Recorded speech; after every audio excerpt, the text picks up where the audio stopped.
what you get when you register, when you're under 16, is that confirming your information, Okay. and then once you're 18, that you will be able to vote. And because you're on that registry, you will get, you know, it searches that date field as to when you turn 18, and the next election that comes up, you'll get a ballot mailed to you. But that certification, is that only through online, or do they get something that they can, like a card? We do not send out cards. We do send confirmation by mail. But you also do emails as well, right? What's that? You also send emails, or is it? We do send emails. Out of the 430,000 voters, of which 380,000 are active, we got about 90,000 emails, and we do send out emails to folks that way if you allow. But you know, some people are very private with that, and they don't want to give out that email. We don't sell that or give that information to anybody. We don't give that to campaigns. I know when it comes to here in a couple weeks, you may already start to get those robocalls encouraging you to vote and checking your voter registration. We don't give out that email address. Your phone number, if you do give that, that is matter of public record. Yes, sir?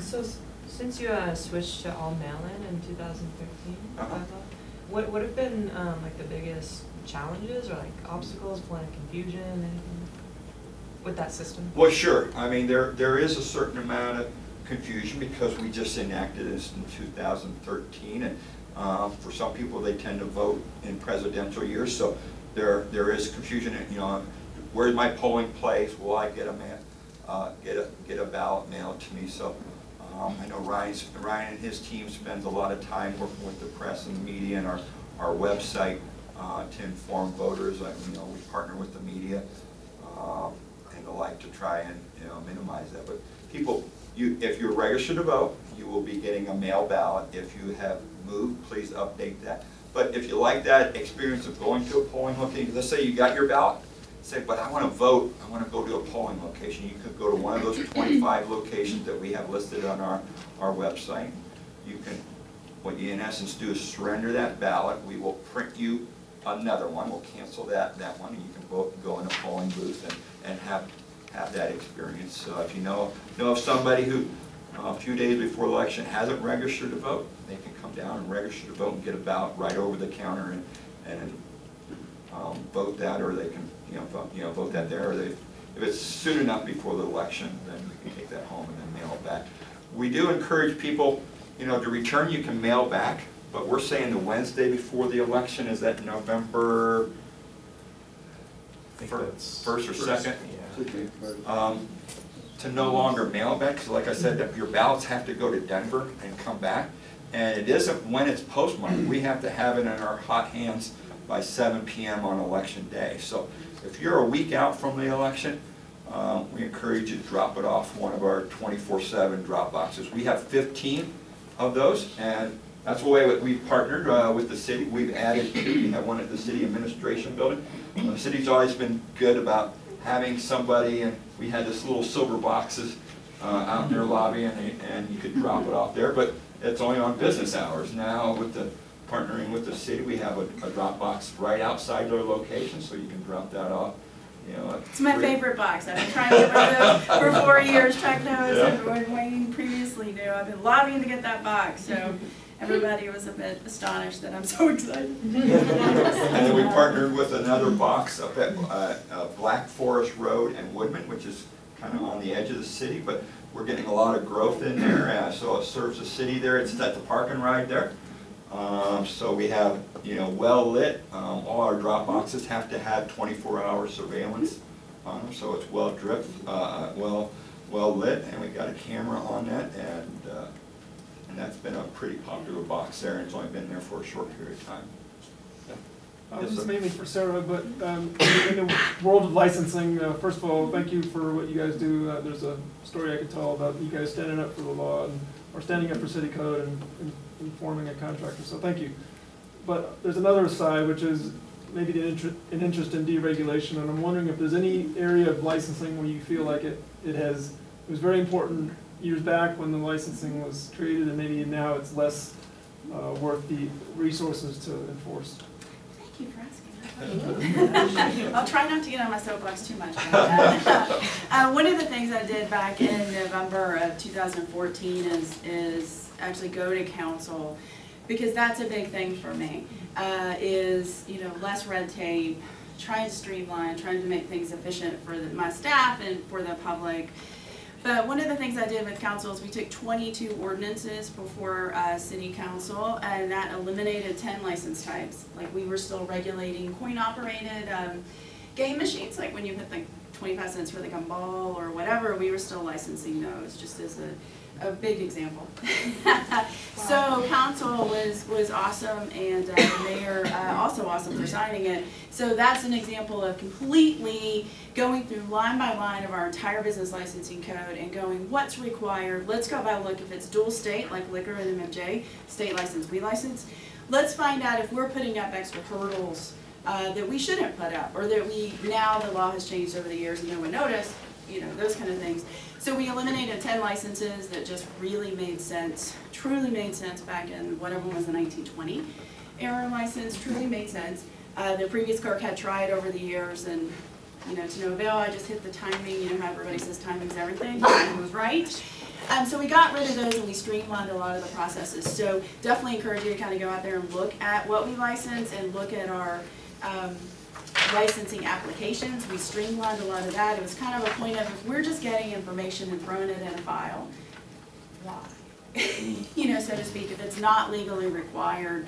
And even if it was, is it real? You know, do we really need it right now? So I did not plant that question. But thank you, because that's one of the things I'm probably the most proud of, is streamlining that. And I will say that even though I did that in November and they were effective in January 1 of 2015, every single day, you know, we are looking at what we're doing and is it the right thing to do? Can we streamline it? One thing I would love to do is get online application processes as much as I can, or at least renewals. We're not there yet. We're working with city IT, as are a lot of city departments, trying to move to that, but also allowing paper and, you know, being really available to people. So we're trying every day to do that on our side. You mentioned online. I wanted to add something. In motor vehicle, you know, we 550,000 people that come through offices, but still a number of people go online to renew their motor vehicle tags. You don't need to come to our office to renew. You do not.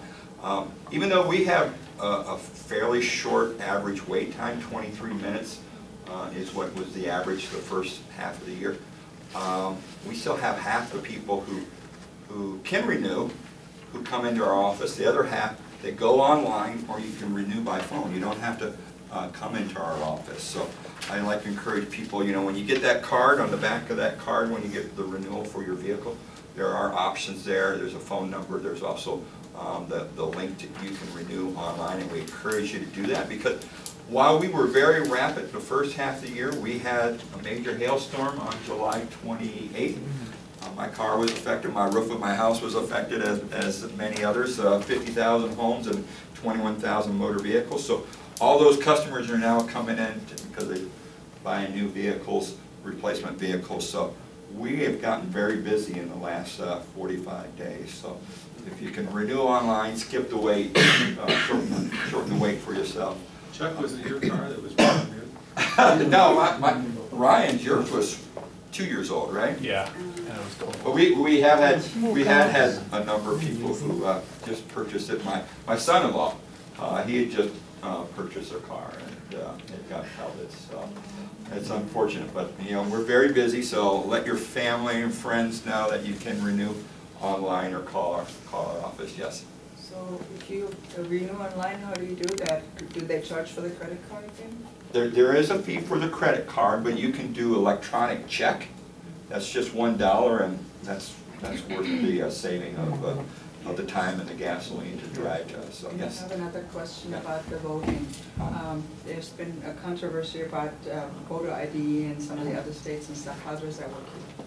Well, in Colorado, when you do have to prove through an ID as far as registering to vote, but we have a menu of about 11 different things. So you have your driver's license, you have your Colorado ID, you can use a utility bill, Though I think that's not quite as secure, you know. We require some type of identification to go on the plane or to, you know, buy alcohol or anything like that, or to get into events. You often have to show an ID. Students can show their student ID. If you're an airline pilot, you get a special ID from the government. If you got your military ID, passports. So there's a menu of about 11. With a mail-in, that doesn't even apply because you don't show. Well, when you first register, you'll need to supply an ID. But yes, you use that to establish your baseline. All right? And the first time you vote by mail, you have to submit a copy of an ID with that. Yeah. Yeah. So if you went online to Go Vote Colorado, put all your information. When we send you that ballot, it'll be stamped at the outside of the envelope, ID required. So you just make a photostat copy of your ID. I was just curious.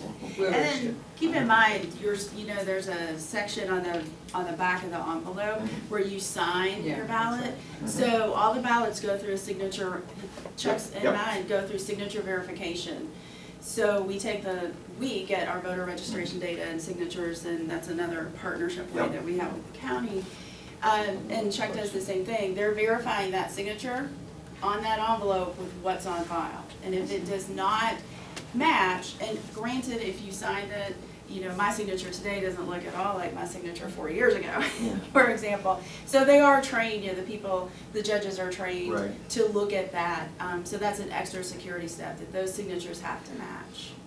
So when you send back your ballot in that envelope, before we open up that envelope, we're matching that signature, and we may have an inventory of 1 signature or up to 10, and we can bring those all up, and our staff is trained by, you know, our district attorney's office. We've had the FBI who come in and do some training over the years with our folks, so, to look at it. And yeah, you're right, your signature does change over time, but if you look from your early days to later, there's certain things that are telltale signs. You know, usually it's the first letter, it's the flourish at the end, it's the first and last letter of the first name and the last name. You can tell. When you see, you know, our folks can tell. Now, let's say there's a doubt. Well, I'm not quite sure. Or, you know, say maybe someone had a broken arm and they're now right with the left hand or something like that. That will go to a team, a bipartisan team, Republican locations and 5 people, and then the staff that's processing the ballot. We're looking on the order of 300, and we don't call them volunteer opportunities because we actually will pay you a small stipend a day to work for us. So, and we have people who process the ballots. We have people that are election judges.